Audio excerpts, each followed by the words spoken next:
I wanted to start off and say thank you so much to James and Emily and everyone for organizing today. It's such a fantastic event, and thank you to all the other speakers as well. And thanks for everyone for coming. Just waiting for the slides to come up. Today I'm going to be talking about how we supercharged ASO at Sago Mini and Picnic.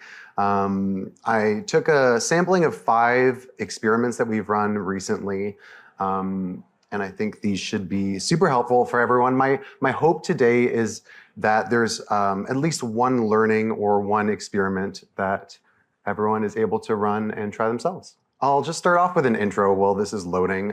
So my name is Colton Kaufman. I've been with Sago Mini and Picnic for 3 years. And I've been in subscription services and digital marketing for a decade plus.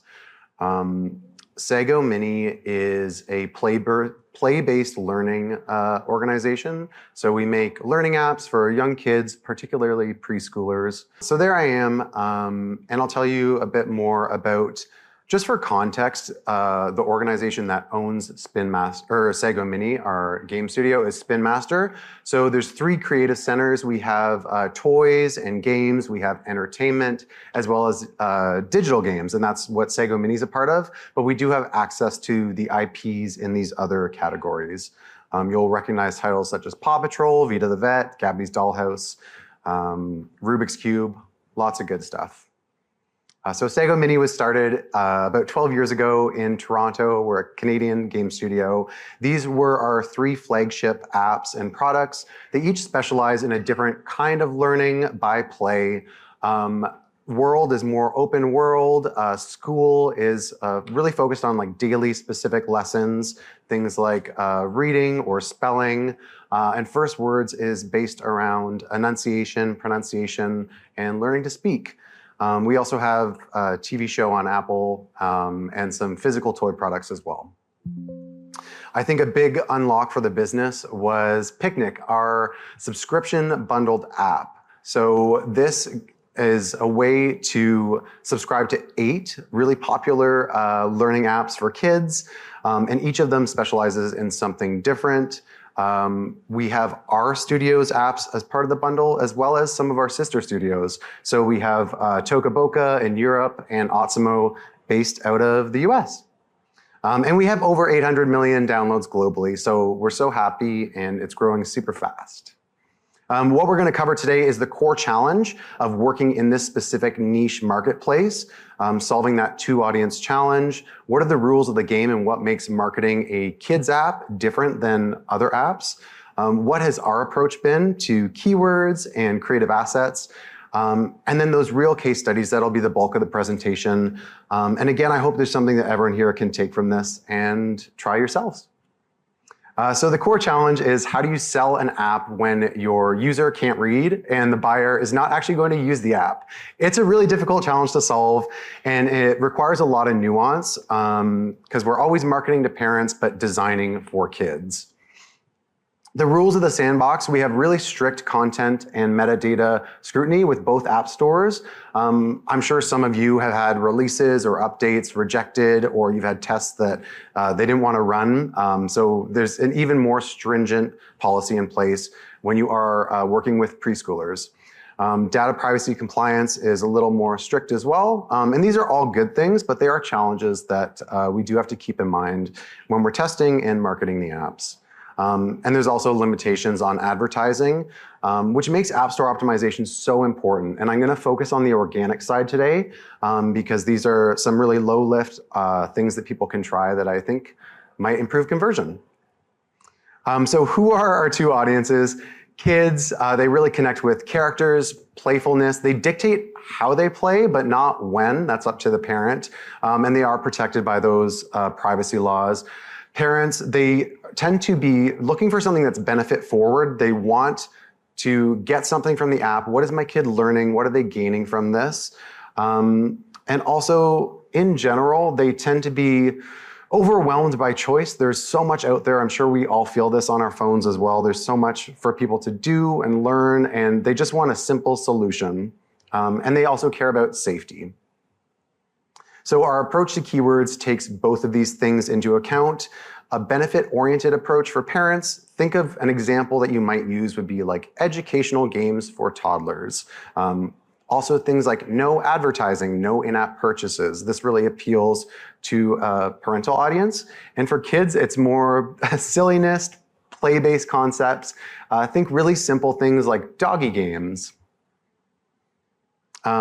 For creative assets, similar approaches. So for parents, it's all about trust and clarity. They want to understand what it is, make sure there's no risks involved, make sure it's safe. And for kids, they just want to be delighted. They want to be appealed to. We're always hoping for that moment of if they're looking over their parent's shoulder, they see something and they go, I want that. So kind of an example, you can see the caption in this screenshot would be something that appeals to a parent, safe, ad-free, perfect for ages 2 to 6. Whereas for kiddos, this is a screenshot from one of our game trailers. You can see a lot of bright, engaged faces. There's a kiddo eating corn. So lots of silliness, lots of fun. A fun fact, kids, pretty much their favorite thing is farts and burps. So it's a pro tip. So here are 5 top ASO tests we've done over the past year, and hopefully things that you can take away and try with your product or app as well. So for Sago Mini World, we had this icon for a number of years, and an icon test is fantastic because it's quite a low lift in terms of creative resources, but it has a huge impact on both audiences for parents and kids. Everyone sees it, everyone recognizes it. And in this case, we had 2 perspectives on the team, but most people agreed it was time for a refresh. We weren't standing out against the competition. So we took 2 approaches to test. It was an ABC test. Something our competitors all do is these seasonal updates to the same app icon. So adding something to indicate it's winter or the holidays. Maybe there's a little hat. For Halloween, they might add a pumpkin. We tested this out. And we also tested out just distilling the design, making a bigger character, keeping them front and center, and most importantly, adding an element of trust. So there's a logo added to the icon in the bottom corner. Still look very similar to the first one, but just these slight tweaks made a big difference. And the results were pretty clear. So the seasonal icon gave us just a 0.5 percentage point conversion boost. But just distilling the design, adding that element of trust, gave us an almost 5% increase in conversions. And this was across both app stores. So the logo helps build trust, and it's a lower lift test people can try out. Next up, Paw Patrol Academy. This is a learning-based app, also for preschoolers primarily. And for this one, it's a bit of a higher lift test. We wanted to experiment with screenshots. So the hypothesis was these horizontally oriented screenshots might not work best on both app stores, especially on iOS devices. We see that it might not make the best use of visual space on someone's device. You only see like 1.5 screenshot. And we also thought because this is an app that has real parental and child benefits of learning outcomes, seeing actual use cases in those screenshots of kids using the app could be helpful, help a parent connect to what they might get from the app. So what we tested, you can see these vertically oriented screenshots as well, incorporating some lifestyle imagery. And the results were really fascinating. We got a 7.6% uplift on iOS. So definitely went along with what our hypothesis was. But interestingly, we had a big dip on Google Play, a 6.5% drop. And so it's just a lesson that those differing audiences require different solutions. So many apps nowadays have the same creative assets on both app stores. And we think this is a big missed opportunity.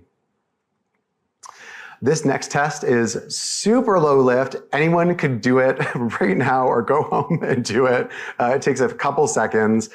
This was for Toca Boca Jr., and this is a simple screenshot reorder experiment. One of my favorites. That first screenshot for Toca Boca Jr., this fun kids app, introduced the concept of Picnic, our bundled subscription service, which it's a part of. But the hypothesis was keeping that information for post-download might help ease someone downloading the app in the first place. So just starting with gameplay, not introducing the entire bundled subscription service might make it less confusing for the customer. So we literally took that first screenshot, moved it to the end, And boom, we got a 2% boost across both app stores. Super, super simple solution, and it just goes to show you don't even need new assets to really optimize your listings. Next up, another screenshot experiment with Math Tango. This, of course, is a math learning app. So this one, we addressed two different things. Math Tango is marketed a lot towards parents. So we wanted to make sure that the benefits of playing this were clear. So right now you can see that first screenshot said award-winning curriculum for ages 8 to 10, or 5 to 10, sorry. But we thought, is this really expressing what the benefits to your child are from using this app? Yes, there's an element of social trust there, but I think we could do better. As well, now that we have keywords within images being indexed organically, it's so important that those few words that you have are doing something for you on the keyword side. So instead of award-winning curriculum, we tried out proven to increase math scores by 13%. We also gave the text size a big boost. I thought on mobile, it might be hard to see the previous one. And the results were interesting. Huge drop on iOS. We saw a 10% drop in conversions, but an almost equal uplift on Google Play. And so again, this kind of shows how we have to speak differently to different audiences. Google Play users tend to prefer those more bold, in-your-face claims, whereas on iOS, the parents actually preferred the first result. So again, we went with a different solution for different app stores. Finally, the final test I wanted to show today to all of you was, again, a super low-lift experiment. This one was with the title and the short description, something that's super important, everyone sees it, and it really helps with discovery.